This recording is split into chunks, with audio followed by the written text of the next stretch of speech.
Mere hours after the tragic death of NBA legend Kobe Bryant, only 41 years old at the time, Washington Post reporter Felicia Sonmez tweeted, without comment, a link to a 2016 investigation by the Daily Beast, revisiting Bryant's 2003 rape charges, originally published on the eve of his retirement from basketball.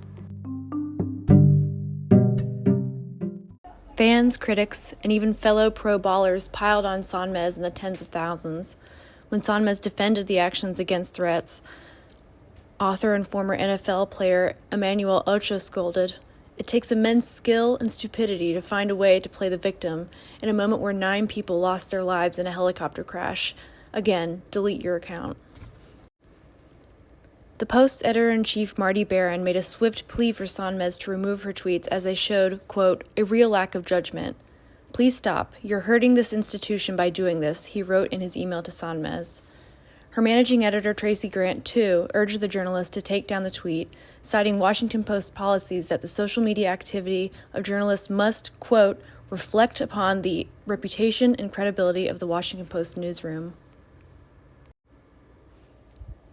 Meanwhile, Sonmez reported receiving harassing messages and death threats in the thousands, prompting the Post to put her in a hotel room for the night as the backlash subsided.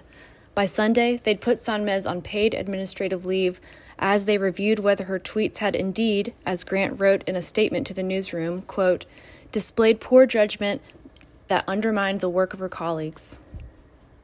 The LA Lakers veteran died on January 26, 2020, in a helicopter crash that also killed his 13-year-old daughter, Gianna.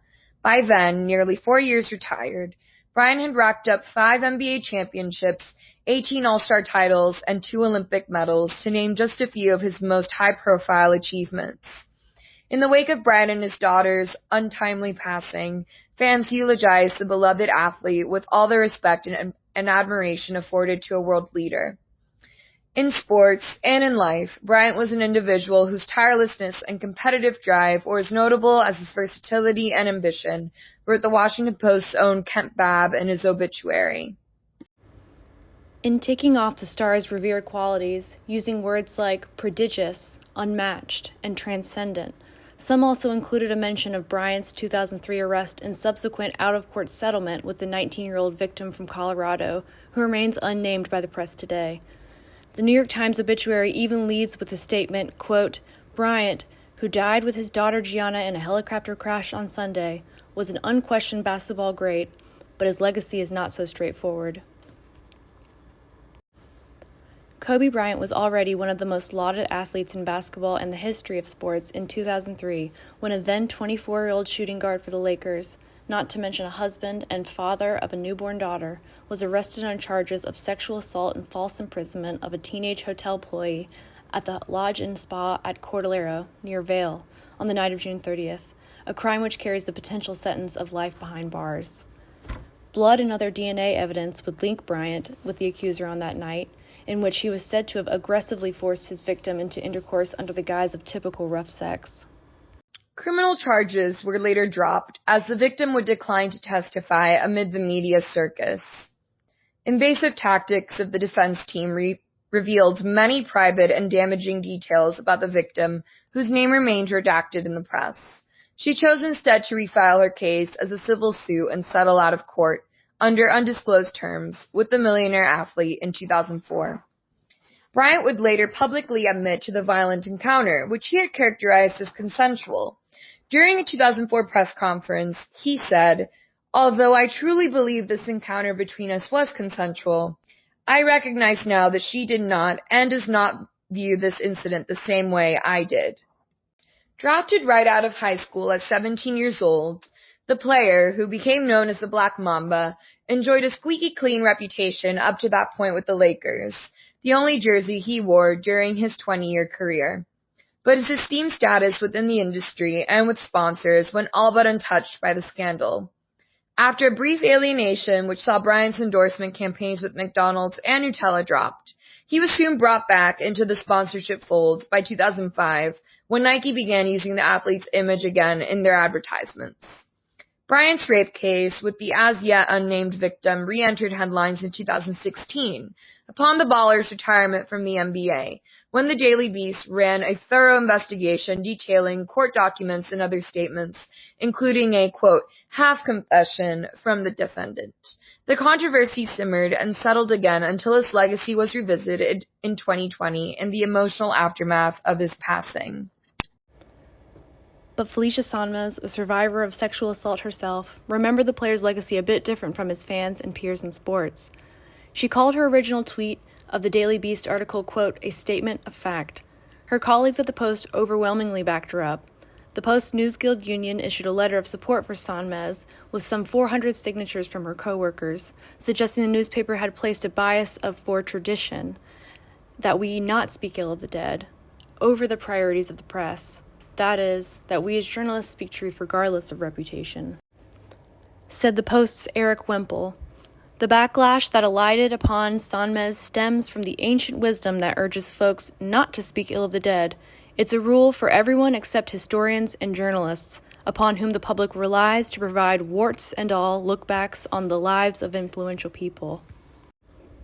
Media critics outside the Post also weighed in. As Neiman Report's Isaac J. Bailey pointed out in his appraisal of the fallout, quote, Barron's email to Sonmez sent a chilling message to sexual assault survivors. If the man is powerful and popular enough, even journalists will turn a blind eye to the harm he's caused, and we will do it even in the era of Me Too.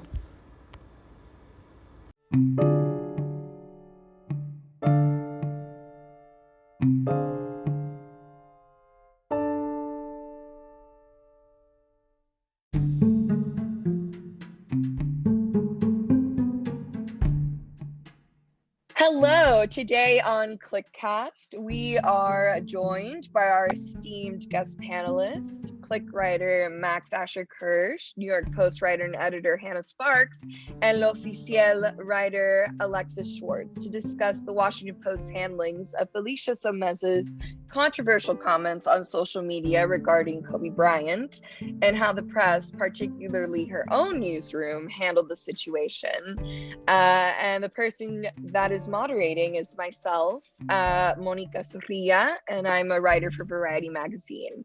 So let's get started. Do you all agree, disagree, have mixed feelings about the Washington Post suspension of Sonmez? And I guess what you think that they had grounds on suspension for, and what you think they didn't have grounds for suspension for. Doxing, suspension, not liking Kobe Bryant because he's a rapist. You're allowed to believe that. Like, you're allowed to have that opinion.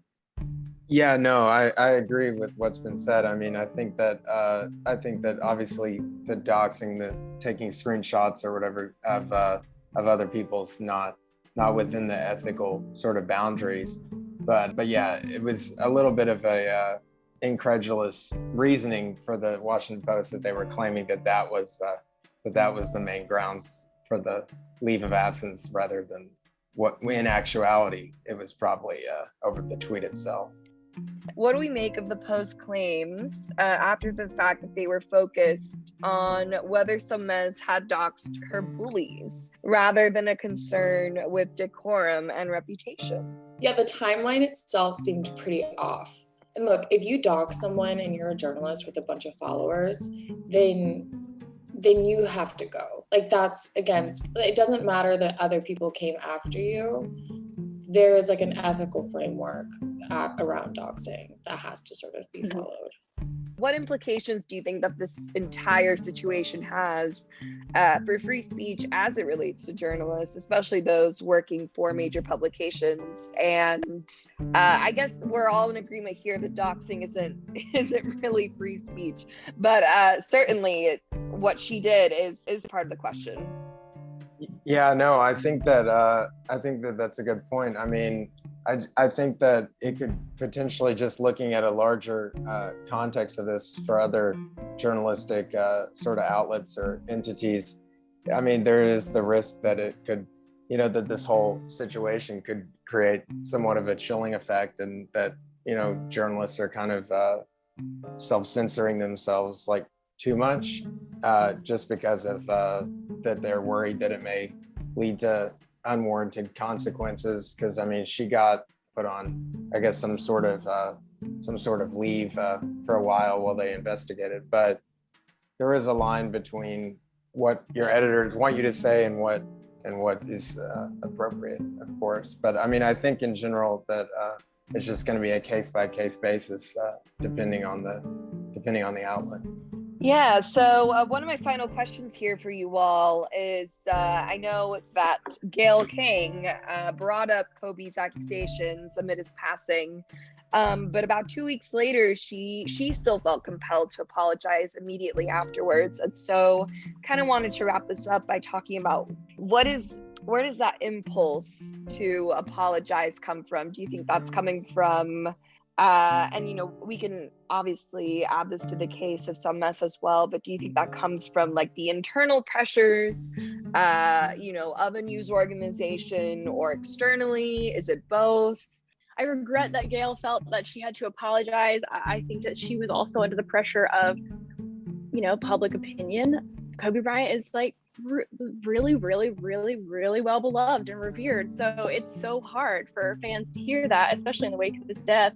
And I think, and especially to the African or Black community as well, you know, I think they didn't like seeing her drag somebody who, or at least they feel like, you know, she may have dragged somebody who really in every other respect, except for, you know, this incident that we know of, you know, was like a totally upstanding person.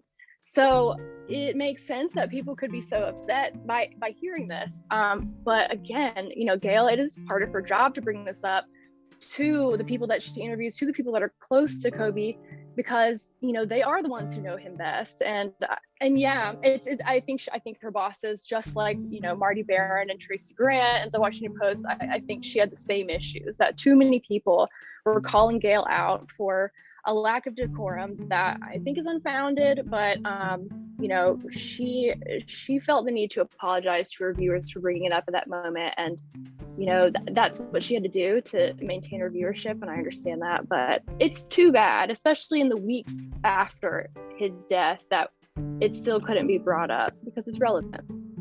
And the more I ruminate on it, the more, you know, it's a lot more complicated. And I think this is a point that we haven't included, is that Kobe Bryant wasn't the only person that died, right? Like a child died. And like these other parents who were, there is no information that these people are bad. It's hard to bring up a hard topic about one person who died and a tragedy where children died. It's when you involve the death of very, very, very innocent children, it becomes a much stickier situation to bring up claims that people decided were like unfounded, I guess. Yeah, no, with regard to Gayle apologizing, I mean, I think as with, you know, any apology, you know, it's obviously whatever your conscience dictates, but you know, I think that it's, you know, it's possible that there, in a lot of these situations, you know, external pressures and whatnot that could definitely lead to the need for those apologies as well. So, well, everyone, does anyone have any final comments? Basketball is a waste of time. Alrighty, well, I think with that, we can wrap up today's episode of Clickcast.